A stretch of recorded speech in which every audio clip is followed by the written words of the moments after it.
Hello and welcome to another episode of the Warrior podcast.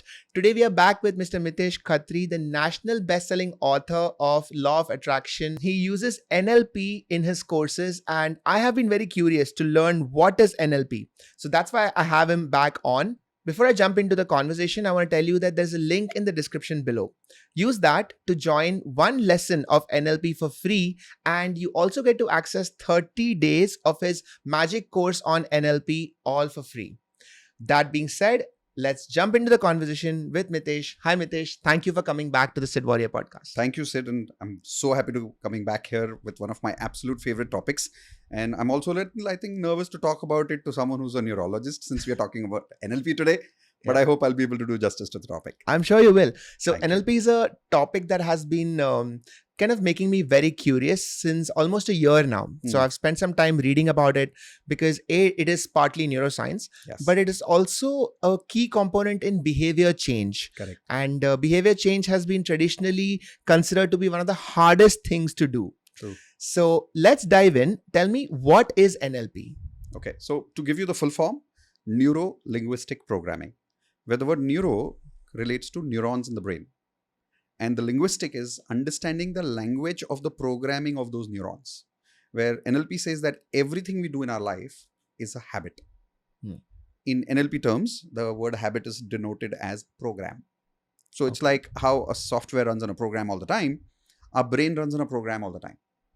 So either we are happy by program, or we are sad by program, or we are angry by program. And being able to change that program, being able to understanding that program, the language of that, and how your neurons communicate with each other is NLP. That's Neuro-Linguistic Programming. But there's a beautiful definition that the founders of NLP have given it, which is Richard Bandler and John Grinder. They give the definition of NLP saying this is the study of excellence. Okay. Can you break that down further? So when they said study of excellence, what they really mean is normal psychology talks about, let's look at some people who've got bad habits, study them, and help people to not have those bad habits. But they said it's all coming from a point of view of focusing on people who are already psychologically having some problem, but applying it on normal people. So they said, let's not do that. Let's do something different. That's where John Grinder and Richard Bandler decided to model people who are the best in the world.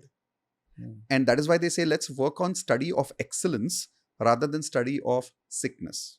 So let's not study problems. Let's not study schizophrenia. Let's not study bad habits. Let's not study depression. They said, let's study happiness. Let's study the most peaceful person in the world. Let's study the most successful person in the world. And let's convert that into a model, which we can then teach it to people in a much faster way so that people can replicate that success in their life. And hence they said, this is the study of excellence rather than the study of, if I may use the word, bad habits or depression and of all those things. Understood. So in a way, sort of taking the positive side of medicine, the positive side of psychology, the positive side of intervention. Correct. So not just intervening when something goes wrong, but learning from those people who have done something right and then applying those lessons to other people. I also like to say that NLP is the superpower of law of attraction. As you know, that's my key passion, is to teach law of attraction to as many people. But I saw a lot of people were not able to get long-lasting results when they practice law of attraction. For an example, they would use affirmations, but they would not remember to do it every day. Their consistency would not be there. Or people would have certain habits of sadness. And even if they did the affirmations, that sadness won't let them attract good things anyway. So I started using NLP as a superpower of law of attraction to boost people's ability to attract what they want in their life so that their affirmations would start working. Their desires would start getting manifested. But for that, people need positive habits. People need positive feelings. And to be able to program that is where I started mastering NLP with my mentor, Tony Robbins. And that's what I now use in my law of attraction workshops. That's a really interesting take because part of neuro-linguistic programming is linguistic, which is language. Now, I'm very interested in knowing what is the role that language plays in our self-talk. I know we briefly touched upon this in law of attraction as well. Correct. But let's dive a little deeper into it. I'm somebody who does a lot of self-talk. I wake up, I start talking to myself that, okay, this is what I have to do. These are my to-do lists. And I realize that a lot of this is productivity talk. And it's not really about how I feel. It's not really emotional self-talk. So emotions are almost as a accidental byproduct. So recently I've started doing emotional self-talk, which is not just about what I want to do, but also, okay, this is how I'm going to feel today. Wow. And I've realized that there is a difference. Yes. I do feel a little bit more in control of that aspect of life. So that leads me to this question, which is how important are words or the choice of your words in self-talk? Very powerful question. It has all the role to play. So for an example, I'm glad you started practicing this, because in my own course, which you're giving free to people, as you said, the link is there, called Daily Magic Practice, we practice emotional talk. Now, why I say emotional talk is because emotions is the glue that keeps thoughts together. For an example, if I ask you, what did your teacher say to you in 10th standard? You may not remember it. But if I ask you, what did your teacher make you feel? High chance of remembering. Yes, I definitely remember. So absolutely, words make a big difference. Yeah. And when we start using emotionally charged words in our affirmations or in our self-talk, they have a much bigger impact compared to just normal affirmations. To give you a very simple example, if I say, I have already achieved my goal of being the best YouTuber on YouTube. But instead of that, if I say, I am so happy and satisfied now that my YouTube videos are doing great and they're helping so many people and I'm feeling so awesome about it. Now, there are so many emotionally charged words in these that the impact on me is going to be 10 times more. So to answer your question, yes, words have a huge power, and being able to choose the right linguistics is what NLP is really about. I remember seeing this photograph of a Michael Jackson letter that he had written to himself when he was really young, I think 9 or 10 or something, where he said that he's going to be the biggest pop star in the world. And I remember thinking that this is law of attraction, or this is manifestation in a way. You could also think of it as positive thinking. Correct. Whatever you call it, ultimately it is somebody signaling intent to themselves that this is who I'm going to be, and everything that I do is going to be in pursuit of this one goal. Perfect.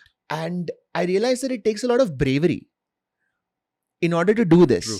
So one thing I wanted to ask was, in your practice, when you speak to people, do you find that people are struggling with being brave enough to just come out and say it, that this is what I want to do? To some extent, yes, because we have this conditioning in our society, don't be too greedy. And depending on people's capacity to believe, some people would say you're thinking small. Some people would say you're thinking too big. Yes. You're being too greedy. So that definitely stops people from declaring what they want to become. Right? Like, for an example, many times when I teach people law of attraction and they practice NLP with me, they write down their affirmations, but they say, where can I keep it in my house so nobody sees it? Exactly. Because God forbid if somebody were to see it and like, make what fun will of they say about me? Have you heard of Mr. Beast? Yep. Mr. Beast is the biggest YouTuber in the world. And there is a video of him, which was, I think, his first YouTube video on his YouTube channel, where he basically said that I'm going to be the biggest YouTuber in the world. Whoa. And that video is still up there.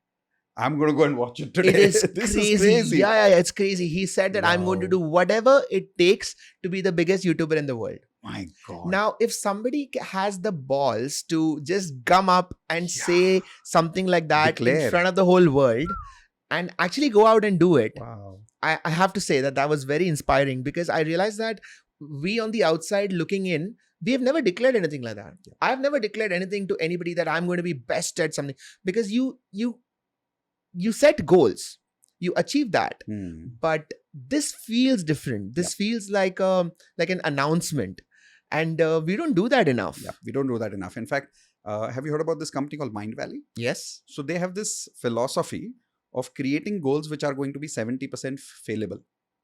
Ah, interesting. Like, if you're making goals which are going to be achieved 70%, then you're not thinking big enough. Wow. So Elon Musk says if your goals are not 80% going to fail, then you're not thinking big enough. And that is what we call as audacious goals. Yeah. Right? So can I have the audacity? Like, I remember for the first time I created a goal like this. I wouldn't call it a goal, but something like a mission, because these things can't be called even a goal, right? Because for Mr. Beast to say, I'm going to be the biggest in the world, Yeah. is hardly a goal. It's much bigger than that. It's like, almost like a mission. Yeah. For me, it was taking law of attraction to every household of India, where my dream is that when people wake up in the morning, the way they brush their teeth, I want them to do the affirmations in the morning and then start their day. And I remember when I said this to myself, I said, that's crazy. That's like a really crazy, audacious goal. But the more I got comfortable with saying that, Yeah. whether I achieve it or not, whether that goal gets fulfilled while I'm alive or not, the idea that I'm having the audacity to say that to myself Yeah. is more important than anything else. So yeah, it's quite right. If we could go beyond fear into that audacity and that feeling of courage to say that, suddenly it's a game changer. I love how this flips the script around failure, because in my classes, I always tell people that you should aim to be learning at a rate of 80% success, 20% failure, thinking that even that 20% people don't accept. Yeah. So 20% failure is the minimum that you should be failing, because that means that you are not even stepping 1 foot out of your comfort zone. Interesting. But now you are saying 70% failure rate. Oh yeah. That is very audacious, and very few people will have the mental resilience to be able to take that much failure. But that's what NLP is. If you remember, I said NLP is the study of excellence.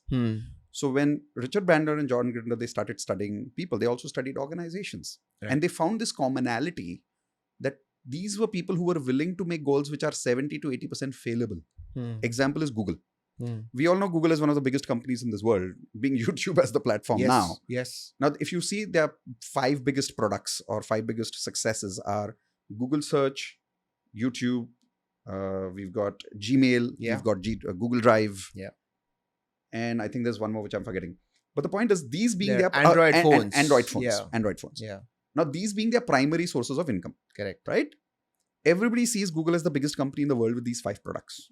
1 or 2 plus minus. The fact is, if you go to Wikipedia and you study the number of products that Google has launched, it's 200 plus failed products. Yeah. Where are 5 successful and 200 plus failed products? Yeah. So that's what NLP says. Just have the audacity to go what you want to become. For an example, if you really want to become Google, then start thinking like Google. Yeah. You want to become Elon Musk says fail 80%. Have the audacity to do that. Yeah. And if you really think he did it, like he would think, I'll create a rocket and that comes down to the earth. Correct. Absolutely audacious. Like it's even enough to say he's crazy. Yeah. But if you're willing to do that, that's study of excellence from NLP. One of the things that I liked about NLP is that it seems to serve as a bridge between core neuroscience and abstract advice that one may give someone. For example, telling somebody you should think positive feels abstract. Yeah. Neuroscience with its neural networks and neurochemistry and serotonin, dopamine levels, this seems very real. Yes. Right? It's measurable. Very true. Think positive is an abstract advice. Very abstract. I think NLP seems to be the bridge between them. It is. Because language has a neuroscientific core, has a background, but the effect of language is subjective. Correct. So NLP seems to be the bridge between objective and subjective. True. Now, NLP is about learning the language of neurons, where if a person has learned guitar for 10 years, the old school of thought is, I don't know if you've heard about this book that says 10,000 hours. Yes, right? Of course. So the old school of thought says 10,000 hours gets you into excellence. Fair, that's true. But NLP says you can do that in a couple of months, what you can do in 10 years. If you understand the language of how neurons connect, you can either break those neural connections. Now, where would you want to break neural connections? Bad habits. Right? Like people have late waking up habits. People have habits of overeating. People want to be motivated, but they're not motivated. So this is where you might want to connect those neurons, right? Like I wake up in the morning and I want to exercise every morning. But if I don't have enough neural connections, my brain won't do it in the morning. So what will I do in the morning? Whatever is my brain connected to. Right. And that may be waking up late. Yeah. That may be waking up and just doing my breakfast, or anything that I'm already doing is already a network of connection of neurons in my brain. And learning how to connect these neurons is the science of NLP. That sounds really interesting. So I'm going to push back on something you said right Please now, which is say 10,000 hours of guitar. Now I'm curious about that. 10,000 hours of guitar practice would allow me to move my fingers at a particular speed, at a particular accuracy. Sure. How is it possible Good that question. Good I question. can ever replace that 10,000 hours with anything? You How can.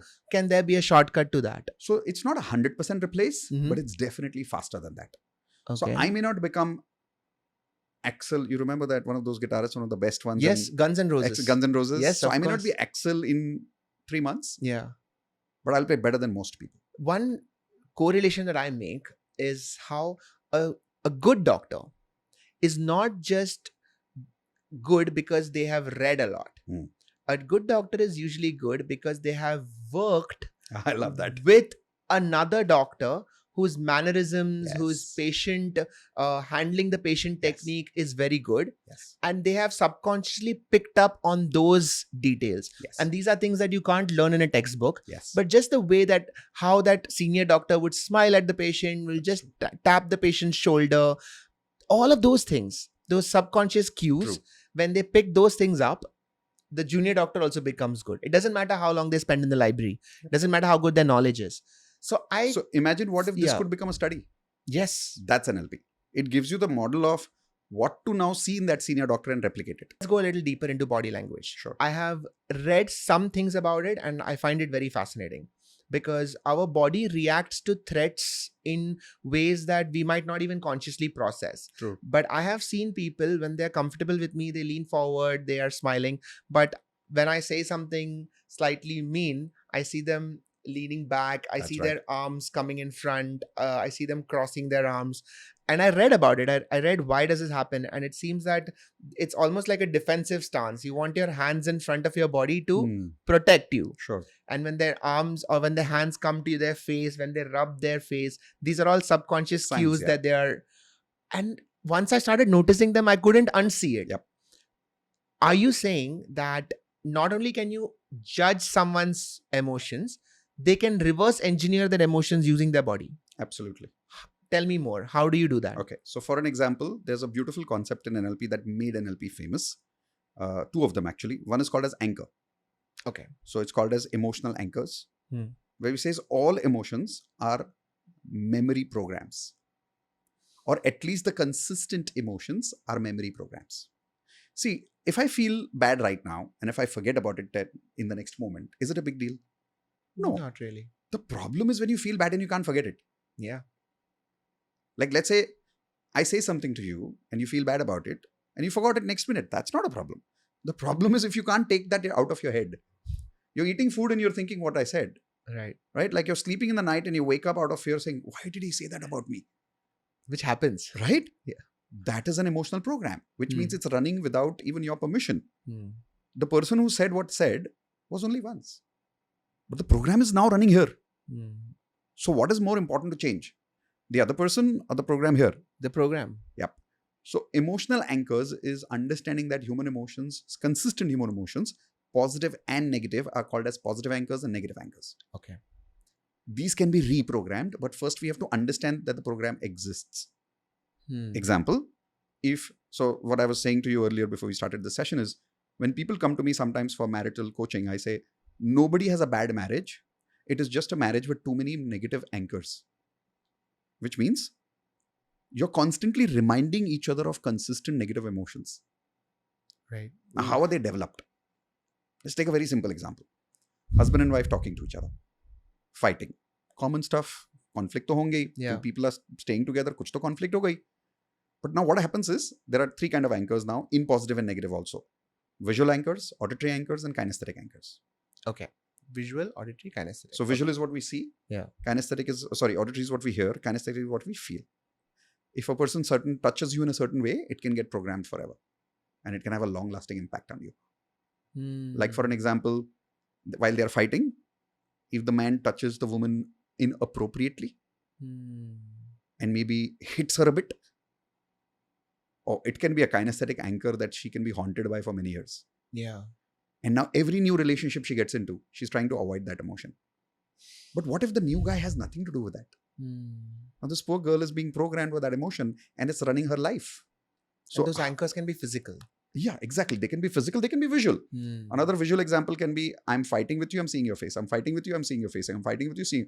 So your face, in my mind, has become like an anchor, like a memory of all those negative emotions we are talking about. Yeah. Now, here's what happens. We go to sleep, get up in the morning. The first 5 seconds, do you really think we remember a fight? No. We forget everything. It's like a clean slate. Yeah. Now, you get up in the morning and you're fine. And then you look at your wife, you're like, and the rush of that negative emotion comes back and you're like, oof. Yeah. And you can see the changes on the person's face. That's an anchor. Yeah. A person says a certain negative word. Example I'll give you is, and I think everybody will relate with this, including you. I hope so. In my childhood, I was a very naughty guy. I was one of the naughty ones. I don't know if you were. We'll keep it to you. Yeah. Now, when there are naughty people, one of the things that happens with us is dad will come home and on the way he'll say, Mitesh, zara idhar aana. And I knew that tone. Of course. Like if I knew my dad said, Mitesh, idhar aana, I'm dead. Like my brain's thinking, aaj kya kiya maine? Right? Now the weird thing is, Sid, even though I know NLP, it's been 20 years, 25 years to that. Even today, Indu, my wife, if she says, Mitesh, idhar aana, my heartbeat goes up like, aaj maine kya kiya? Many times I said, yeah, please, aise mat bola kar. But that's an auditory anchor. Yeah. So you were asking me, can we have programs of positive emotions that can be long lasting? Yes. So how do you reverse this? Okay, excellent question.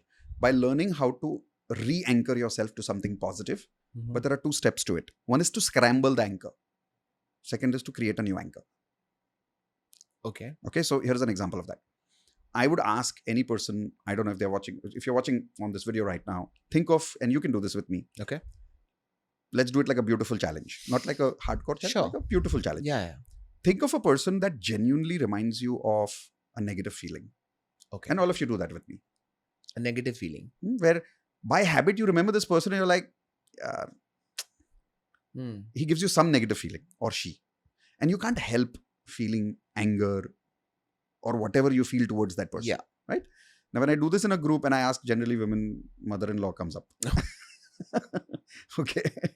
So Sure. something is there. Like there is either this friend who treated you in a certain way, or a mother-in-law who said something. Now, the problem is not what they did. The problem is the program is still here. Yeah. So when I asked you to think of this person, remotely you would still think of some person who made you feel some negativity. Yeah. That's a program. Now let's reprogram you right now. You thought of that person? Okay. Yeah.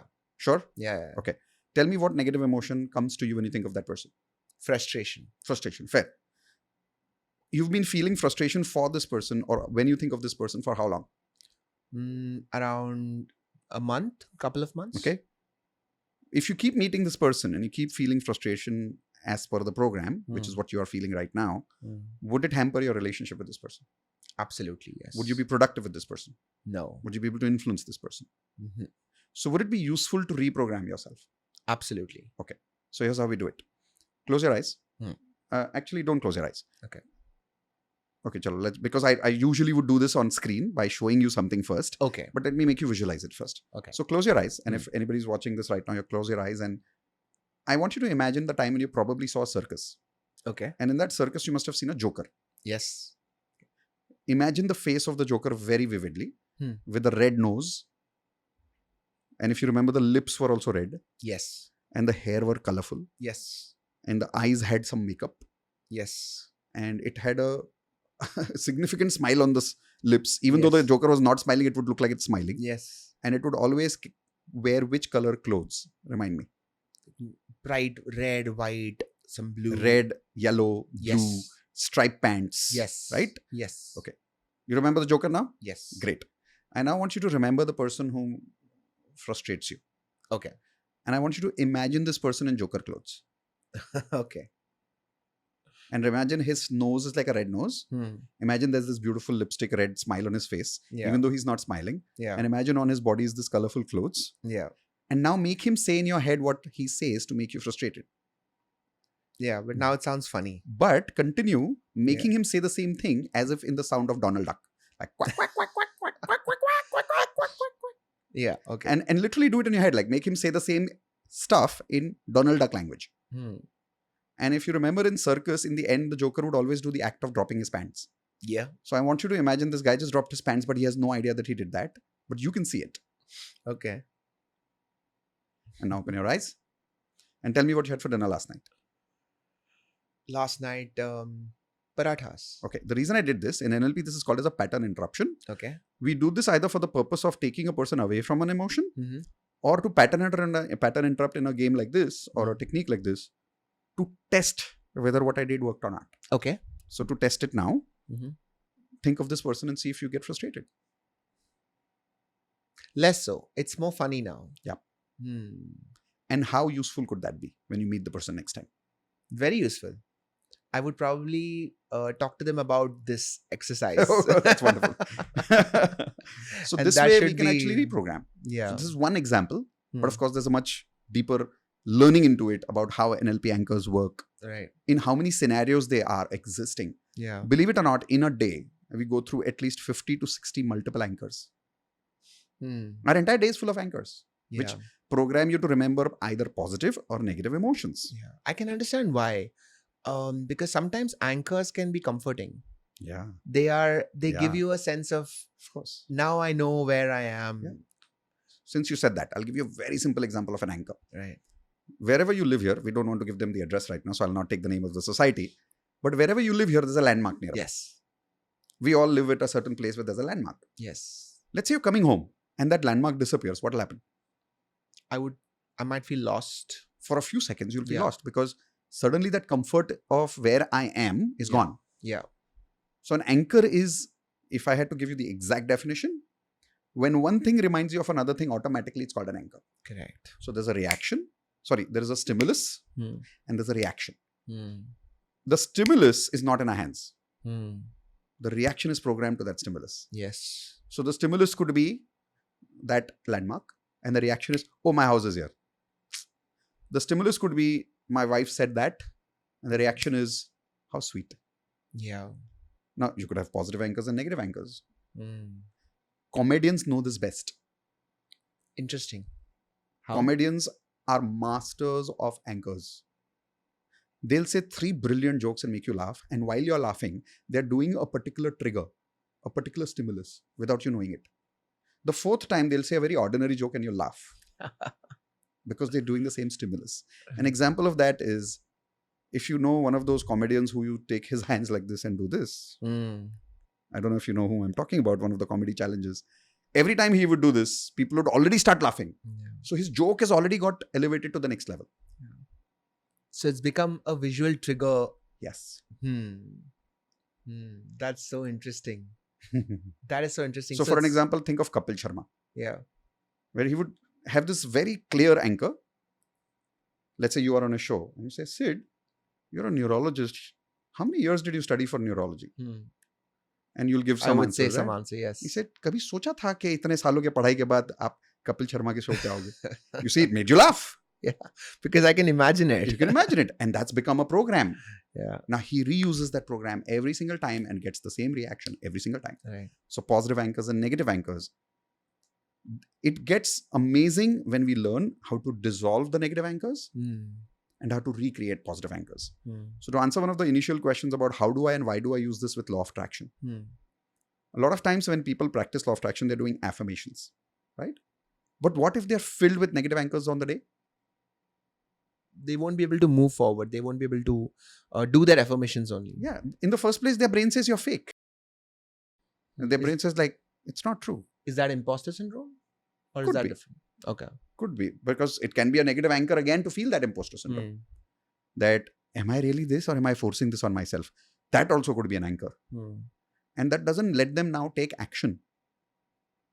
What if I could dissolve those anchors for them and make them feel happy while doing affirmations? Emotionally, not logically. That's what we do in the DMP, Daily Magic Practice. An example of that is when we start our DMP, we tell people, okay, close your eyes and I want you to think of a moment when your father gave you your favorite toy and how you felt. Or I want you to now think about the one moment of your life when you felt extremely proud of yourself. The one moment when you had the first infatuation of your life where you felt that kuchi feeling of a person and like with that song of Pehla Nasha. You see that song got that smile? That song is an anchor. Yes. of a romantic feeling. Yes. So I use these anchors to make people feel good first and say, okay, now read your affirmations. I know people who do this. They are not NLP coaches. They are not law of attraction practitioners. They are just, I feel there are some people who have figured out how to make people feel good. You got it. And now I'm thinking about what you're saying. I realize this is what they do. Yep. In their everyday conversations, they will just put in these words. They'll just throw in these images Yep. that'll make you think of things that are Beautiful. beautiful. That's what NLP is. What I loved about authenticity of John Grinder and Richard Bandler is they said NLP is not a creation of anything new. It is a study of something already is working.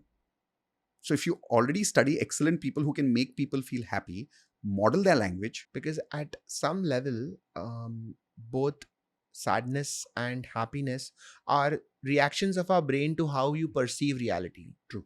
So books like Man's Search for Freedom, for example. Brilliant. Yeah, absolutely. And his whole concept of logotherapy, Yep. which is science of how words can be used in certain ways, tells us that people can be unhappy in the quote unquote best of situations, and True. they could find happiness in the worst of situations. situation of life. I don't know if people have read this book. It's the classic example of Yeah. proving what you're saying. Yes. Of really being unhappy in a times which are the best. Right. And being happy in a times of crisis. I mean, can't get Correct. a better example than this. book. Absolutely, right? So if you are in a concentration camp and people are actually finding happiness there, there is a lot to be said about how our brain can reprogram reality to make it work for us. So NLP says there are 3 ways in which we communicate and receive communication. We call it GDD: generalization, distortion, and deletion.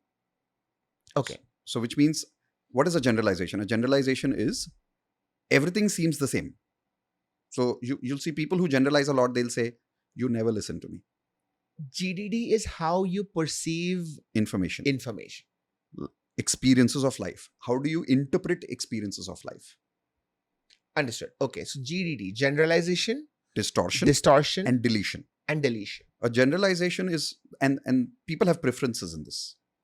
Some people would generalize first, then distort, then delete. Some people would delete first, then distort, then generalize. Okay. In my case, I am a generalizer, then distorter, then deleter. In case of my wife, she's a deleter first, then generalizer, then distorter. Okay. Now, if I know this, how useful can it be? Let's say a person who's talking to me is looking in their past, and I'm combining this with I accessing cues. Imagine I'm an NLP expert. Right. And the person says, you know what? Things never come easy to me. Is it interesting? Really? When was the last time you got something easily? Now, guess where will they look? In their past. Obviously. Yeah. Now, I want to make sure they look in their past. So I'm going to ask them a past related question. Right. So, okay, tell me, when was the last thing you got easy? Like, I don't know. So just look for it. It can be a small thing, doesn't have to be a big thing. So I don't know. I said, did you open your shoes easily today? Of course. So, okay, did you open the door easily? Oh, come on, that's too much. Did you drive easily? Did you walk easily? Did you breathe easily? Did you eat easily? So today, since morning, how many things did you do easily versus not easily? And they're like, yeah, that's actually true. So I said, today, how many difficult things happened? Nothing. Nothing happened. I said, okay, in the last 3 days, 1, I had a difficult conversation with my wife. Okay, in the last 1 week, 2. So if you compare that with the number of instances which are easy versus not easy in the last 1 week. So now what I'm doing is, in NLP, we say, break down their generalizations which are negative. Right. Because somebody who generalizes will tend to pick up on only the things that confirm their bias. So is this also confirmation bias? Confirmation bias, but expanding it, multiplying it 10 times. Right. Even though it is seen once, they'll see it 10 times. It's almost like Ravan's head. Yeah. There's 1, but we see 10. Right. The moment I say the word Ravan, it's an anchor. Similarly, a person who's a generalizer would, whether positive or negative, they'll generalize. Example, which I say is, my wife asks, am I looking beautiful? I say, yes, you always look beautiful. No matter what you wear, you always look beautiful. Some generalizations are useful. Exactly. Some generalizations are useful. Not just that. Here's another example. You enter your house. How do you open the door? Show me, in your case. Now, that's a generalization. Yeah. What if your brain forgot that? I would struggle. I mean, it would be so much of an effort for a person every day to think, slide or push or. Yeah. But imagine 25 such decisions to make in a day. Yeah. Right? Like generalization. I try and recollect. How to tie a shoelace. Exactly. How do you open your shoes? Do you open your Yes. first shoe left or first right? What if you had each of these instances a decision making and not a generalization? That Yeah. would be difficult. Yeah. So generalization is not necessarily a bad thing. But in NLP, we say be aware of your GDD so that you can know how to regulate that. Why? Because our generalizations are creating our emotions, our beliefs. Yeah. And if you don't take control of those emotions and beliefs, you don't control what you're attracting because you're not controlling what you're acting. So look at the word acting and attracting. My actions create my results creates my attractions. A lot of times law of attraction is seen as hocus pocus, but it has a lot to do with positive action. But how do I take positive action if I have negative beliefs and negative feelings? Right. But it is very difficult to say that to a person who's used to having negative generalizations. Okay. So help them regulate those generalizations.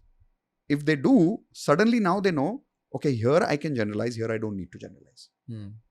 Similarly, distortion. A person can see, what is a distortion? Let me explain that first. Have you ever had a situation where somebody said something to you and you misunderstood that? Yes. And you felt bad. Yes. And later you realize you were wrong. Yes. Now that's a distortion. Yeah. And usually that distortion happens because you have some preconceived notion of what that person feels about you or Fair. yeah. Perception about that person, Yes. right? Yes. But if I'm not a distorter first, I'll generalize it more negative than distort more negative. Oh. Yes. Oh. So people who misunderstand a lot are distorters in the sequence first. What if I could teach them how to identify their distortions and reduce that? Suddenly, there could be less misunderstandings between a boss and a subordinate. Yeah. Suddenly, there could be less misunderstandings between A couple. husband and wife. Like for an example, one of the most common things between a husband and wife is the wife says something and he says, why are you saying that about me? And she's like, I didn't mean that. Yeah. And he's like, no, you meant it. She's like, no, but I didn't mean it. Now this guy is insisting. Yeah. You insulted me. You meant it. Yeah. But what if it's just a distortion of our brain? Then that poor wife has nothing to do with it because she's just barely playing the role of a stimulus. But my program is to distort it negatively so I feel bad, feeling humiliated. Similarly, there is deletion. So we can delete information. For an example, right now, as some of you are listening to our podcast, if you're listening with a lot of intent, you've already deleted the information of the air conditioning sound. Correct. You've deleted the information of some background noise coming from the traffic. Right. You've deleted the information of your own breathing noise, your own heartbeat feeling. Yeah. Feeling is also something we delete. But it's necessary, if you look at it from the positive distortions point of view, deletion, in order to survive. Yes. Like what if all this information could be present all the time? In neurology, there is a term, if I'm not wrong, of patients who are not able to control their senses. So we talked about GDD and we talked about generalization and distortion. Deletion. Deletion is what? So when we delete information which we don't need or we should. Like imagine a person who would think of all their past memories and misunderstand a lot of them. A lot of distortion. And then multiply that by doing generalization that nobody loves me, nobody supports me, nothing works in life. I have always worked hard. Nothing really works for me. So much of generalization which is negative. And now they would imagine delete all the good memories of their life. What if they deleted every blessing they've had? What if they deleted every good thing that happened to them? Life would feel meaningless. No wonder they would go into depression. So being able to regulate that deletion module is about understanding how I can stop deleting good information from my past and highlight positive information. So in NLP, one of the things we practice is we make a person close your eyes. Try this at home. It's a beautiful exercise of closing your eyes and starting from your childhood, think of the first good memory, earliest that you can go. And to make it better, use your body language. Like take your hand like this and imagine you're holding that memory with your eyes closed, and the moment you remember the memory, you bring it in your heart. It's just a metaphorical way of feeling it. And then you go a little above that age and you bring the second best memory, then the third best memory, then the fourth best memory, then the fifth best. So we actually do this with people with music, like a crescendo effect or a kind of a orchestra effect. Right. And people keep bringing in beautiful memories and beautiful memories and beautiful memories and beautiful memories. I said, remember the time when your father gave you your first gift? I remember the time when you got your first kiss. I remember the time when you proposed to someone. I remember the time when you got your first job. Remember the time when you got your first promotion. Remember the time when you dealt with something so powerfully that you couldn't believe how amazing you are. Yeah. I remember the time when you got the best gift of your life. Remember the time when you felt your intuitions were so powerful that you couldn't believe it. Remember the first time you fell in love. And I keep making them remember and remember and remember, but in a beautiful way where they would really feel it and imagine it by activating their VAKs. Right. And interestingly, when I look at them when their eyes are closed, their eyes are going towards their past. So if they fake it, I would know it. And they kept feeling it. And in just about 3 minutes of this exercise, try it at home with some beautiful music, you'll have tears of gratitude. She was like, wow, my life is so amazing. So what did I do? All the stuff that you had deleted, I brought it back. So what if we could bring back a lot of beautiful memories and delete a lot of not so beautiful memories? Yeah. What would that do to me? This And is how an- useful could that be? Yeah, this is very interesting because when you are in a negative spiral, neuroscientifically, what is happening is that you are under a sense of threat. Yes. You are convinced that something is wrong, something is going wrong with you, and whenever you are threatened, it is very difficult to spot good news. True. Because it is biologically more important to spot bad news. True. So you will only think of the negative things. You'll only spot the bad people. You'll only think of things that make you feel angry or threatened or sad. Also called as the amygdala hijack. The amygdala hijack. So Correct. that's pretty much what it is. So your amygdala is more sensitive to spotting threatening patterns. Correct. And in order to get out of it, I now realize that gratitude practices are great. Yep. Because you are, in a way, convincing your own negative patterns that things are not as bad as they think, True. as you think they are. True. So gratitude practice is a great way to do it. And this technique that you're explaining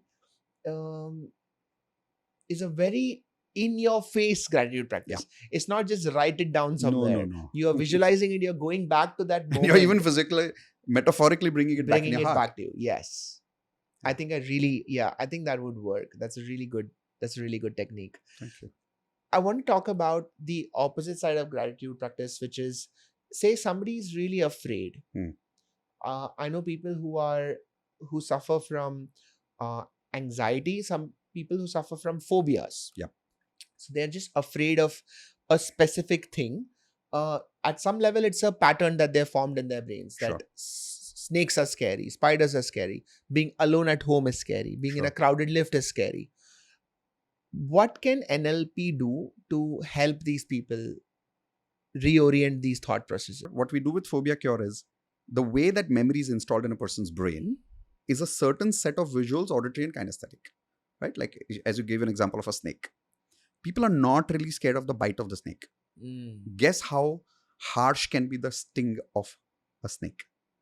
As much as a pin. That's it. Everybody knows that probably. Yeah. Why are we so scared of it? It's the visual images of a movie where we saw somebody some snake bit a person in the movie and he started having jhag coming out of his mouth and he died and he's gone. That memory plays a role. But what if you didn't have that memory? Or what if I could take that memory and do what I did with you in the Joker's face in the beginning? So if Make it into comical. Exactly. So I did this with a person of snake, where I made a person, and this was someone who's a good friend of mine. I made him, I said, close your eyes and imagine a stone snake in a Shiva temple. He said, okay. I said, are you scared right now? He said, no. Interesting. Not scared of a stone snake. So the visual memory has changed. So the fear is not yet coming back.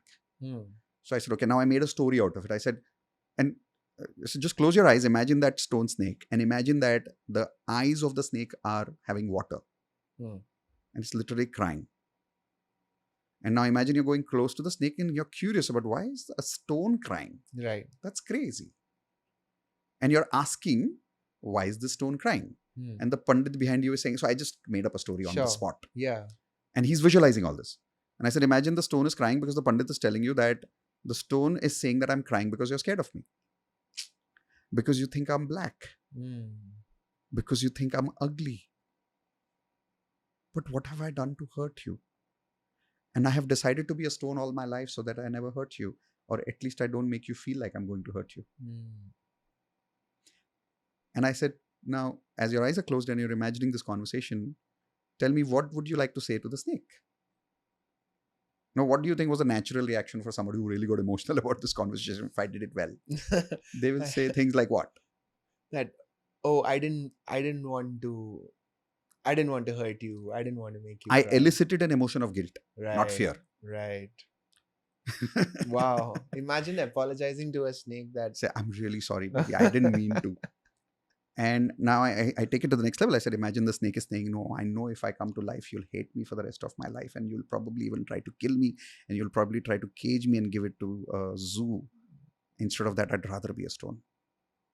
yeah. It's a What full would you like guilt to trip. Full guilt trip. And now he's saying, no, I will not be scared of you. Are you sure? I said, no, I'll not be scared of you. Can I come back to life? He said, yes, you can. I said, imagine slowly the eyes of the snake is looking exactly like the eyes of your mother, bringing in beautiful Wow. emotions and memories of an anchor which is already tying up to good images of loving eyes. Right. And I said, imagine now slowly the snake's coming back to life, but it's not coming back in the black color, but it's coming back in a beautiful rainbow color. So I'm changing the whole perception of how a snake looks. Right. Now you would say, Mitesh, you're coming up with stories, but isn't that what our head is doing anyway? Yes. When you're imagining you're scared of the snake and the snake's biting you and you're going into a frenzy, it's a Correct. story anyway. So out of 100 people who are scared of snakes, maybe one of them would have actually experienced, or no, less. Less. Yeah. Actually, like how many Yeah. people do you know who say I have got a... 0.01% would have Exactly. had a... It's just a fear in the mind. It's a story. Yes. So you change the story by changing the sequence of the visual modalities, auditory and kinesthetic, and you do it by recognizing, is the person kinesthetic more or visual more or Right. auditory, and play on those modalities more. Right. Experiment. I also wonder if we can use this for lesser fears, like fear of judgment, fear of Yes. social rejection, Yes. fear Yes. of stepping out in front of people, Yes. going on stage. Absolutely. We do this for stage phobia all the time. Amazing. This is Like, really interesting. people who say, I've never been on the stage and I'm scared. I remember this guy, his name is Anand, who worked with a company called Akbar Ali's Travels in Pune, one of my students, and he said, I'm getting an award today evening, but I've decided not to go because I can't go on the stage. Wow. I said, okay, just come on the phone for 10 minutes. He was chatting with me. Came on the phone for 10 minutes, did a phobia cure. He went and took the award like he was a pro. And he called me saying, I felt amazing. Every emotion is a stored program of a certain sequence of visual, auditory, and kinesthetic. I'm sure you must have heard about that classic example of, imagine there is a lemon on the table and you take your hands and you cut that lemon with a knife and you cut it in half, and then you take... So we do this in our workshops. You say, close your eyes and hold that lemon and imagine it's coming close to your eyes and see every piece of that lemon. Yeah. Take it to your ears and feel it. Squeeze it a little bit. Take Yeah. it to your nose and smell it a little bit.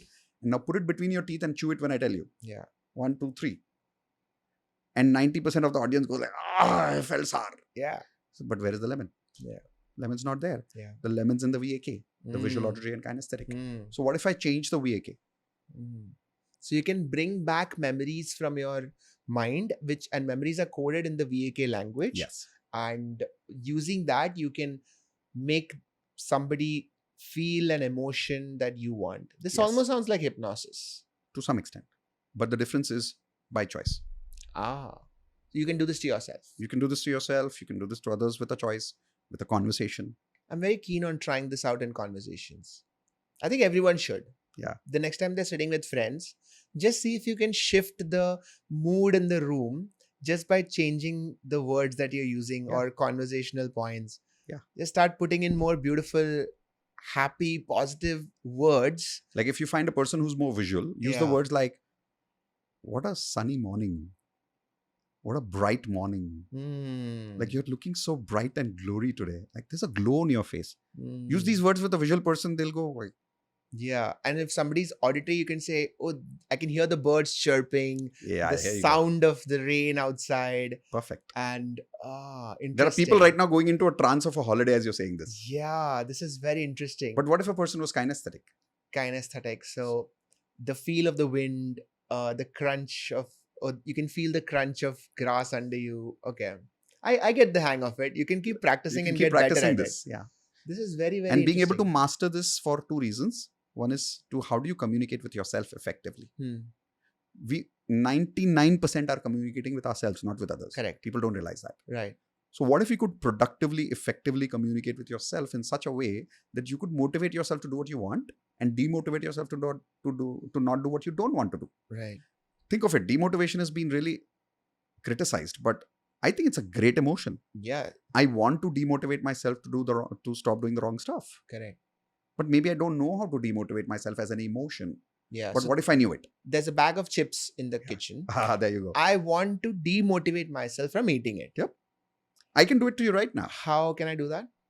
You sure you want me to try? Yes. You sure? Yes. Let Okay, this be the finale of the okay, done. conversation. So I want you to think of that chip right now and tell me on a level of 1 to 10, what is the level of temptation to have that chip right now? So here's the thing. It's aloo bhujia. Really? Is it aloo bhujia? It's aloo. Like you're honest about it. Like you're not playing a game with me. You're really It's aloo aloo bhujia bhujia. guy. The packet is there. I love this. Now, aloo bhujia has a very specific taste. Okay, Sure. so it's a little lemony. It's got that bite. You're making some people run for it right now. Yeah, exactly. And I know that everyone can just imagine putting a spoon in and taking it in your mouth, and you feel that crunchiness in Sure. your mouth, and Did you notice what part you spoke first? You didn't speak about the spoon and then eat. You first spoke about the taste. the taste. Your kinesthetic first, Understood. then visual, Yeah, and then so that's your sequence. amazing. I love it, and I love that I know that now. Now, So if you want to ever tempt yourself, do that. Think of the kinesthetic feeling first, then go to visual, then go to auditory. then You'll go to feel auditory. tempted. So I Yeah. can change it for you right now. Okay. What I want you to do is think of the bhujia, Okay. but think of only the package of the bhujia. And don't think of the crunch. Okay. Don't think of the taste. And tell me the taste, the temptation of the bhujia right now. And only you would know the truth. Yeah. Is it the same or is it lesser? If I only think of the packet, That's it. it's slightly lesser. Yep. Yeah. Now I'm going to install some new submodalities. Okay. Submodalities are smaller babies of the primary modalities of VAK, which means, Okay. okay, let me not get into technicality. I'll just do it with you. So I want you to imagine that the maid in your house had kept that bhujia there. So close your eyes. And she had just come from the toilet and she didn't wash her hands. And she kept that bhujia packet there. But you don't know it. But now you know it. And before she kept it there, she took a small bite out of that bhujia with the hands that she had gone to the toilet with, which she didn't wash. Oh no. Okay, think of the bhujia. Why? Why would I asked you, like, do you really want me to do it? Why would you do that? I've done this to people who've had one year of addiction of pizza, and they come to me begging, saying, "Can I please eat a pizza again?" We had a good run, aloo bhujia. So I did this with myself for quitting smoking many years ago. Right. You can do, if you do this detailed, systematically, it takes about half an hour with extreme topics like smoking and drinking. Sure. But you can quit smoking, you can quit drinking. I made one of my friends quit drugs doing that. Well, I'm not hungry anymore. Well, you'll be I love surprised that every time you think of the bhujia, you're going to think of her hands and the messy Yep. experience. I actually love it. I love that this is empowering. I love that everyone can do this to themselves. They can just figure out. I feel like this is self-talk done professionally. Yes. Not just winging it, not just like chalo bol ke dekhte hain. Nahin. There is a structure to it, Yes. and if you practice it, you can actually change the way that you behave. You can master this. Insane. And you're saying that everyone can be an NLP master for themselves? So yes, people can be NLP practitioners, people Okay. can be NLP masters, and people can NLP trainers also. So if somebody wants to be an NLP practitioner, They start with us. there's a link below. There's a link below. And Okay. if I had to say, what would you use NLP for? Like, why should you do NLP? I would say there are so many things that you can change in your life just by mastering how you communicate with yourself and study of excellence. For the first thing, being able to take the action that I want, whether it's exercising, whether it's loving a person, whether it's doing my business plans, whether it's creating my videos, whether it's doing my editing. A lot of things we want to do, we are not able to do. What if you could control that? That's one reason to do NLP. A lot of things we don't want to do. What if you could stop doing it by choice with a structure? Like I'm saying there's a structure. You say you do step 1, 2, 3. And in NLP, there's a manual that says, so there's a technique called swish pattern. I use it for simply changing small habits like nail biting. Mm. People would have 10 years of nail biting and I can make them quit it in 10 minutes. Not me. It's NLP doing it. Mm. I'm not doing it. I'm not the hero here. Mm. NLP is the real thing, which is the science that makes it work. Mm. How do you know it? Practitioners who learned NLP can do it as fast as I do. Then you know it's the technique, it's not me. So the variable is not me. The variable is always NLP here and how well the person uses it. Now, phobia cure. Talk about being able to influence somebody when you're talking to somebody. Talk about being able to conversationally, being able to hypnotize to a person in an ethical way when you're talking to your wife and you want her to feel your love, but she's not feeling it. What if you could master the model of communication that she understands Right. in her VAK model and then communicate love to her in the language that she understands? This could be ethical influence. Yeah. What if you could have less misunderstandings and more understandings? What if you could program yourself to feel motivated at 5 o'clock in the morning to get up every day? That's anchors. So there are so many modalities that I could talk about, but I would say if you really want to take control of your life, if it's a matter of learning 2 days of NLP, why not? The worst that can happen is you'll learn something new and maybe it will not be as grand as I say it. But it couldn't be as a big a lie, because if I'm here with Sid, there must be some truth to it. No, I really enjoyed this conversation. I feel there's a lot to it. Like you said at the start of the conversation, it's already something that people are kind of doing. Yes. They have already figured out some bits of it. Yes. But I think this is the difference between, say, just learning to swim by yourselves versus Brilliant. learning to swim By a under structure. coach. Yeah, so that you know that, oh, your head should not be above the water. You There's got a it. certain style. So it just makes it more efficient. Right. You are trying to streamline your swimming so that you don't get tired. Sure. Here, you're trying to streamline your self-talk so that you're more efficient. Absolutely. I think that makes a lot of sense. Absolutely. Mitesh, thank you so much for Thank coming you. in. I really enjoyed this conversation. I learned a Same lot. here. I hope you guys learned a lot too. You guys can Thank try this out at home. A lot of things to try out now. So go have fun. Rewatch this episode. I'll put timestamps so you can go check it out. Check out the link in the description below. You can attend a course with him, and I'm sure you'll learn a lot. Chalo. Yeah, I'll and see if you you're guys. someone like me who's not, like when I learned NLP for the first time, I was like, yeah, it's too much hard work. Yeah. Okay, come and attend the 30 days course free. I'll do NLP on you instead of you doing it on yourself and figure it out whether it works. Find out for yourself. Try it out. All the best, guys. I will see you guys in the next episode. Thank you, Sid. Cheers. Cheers.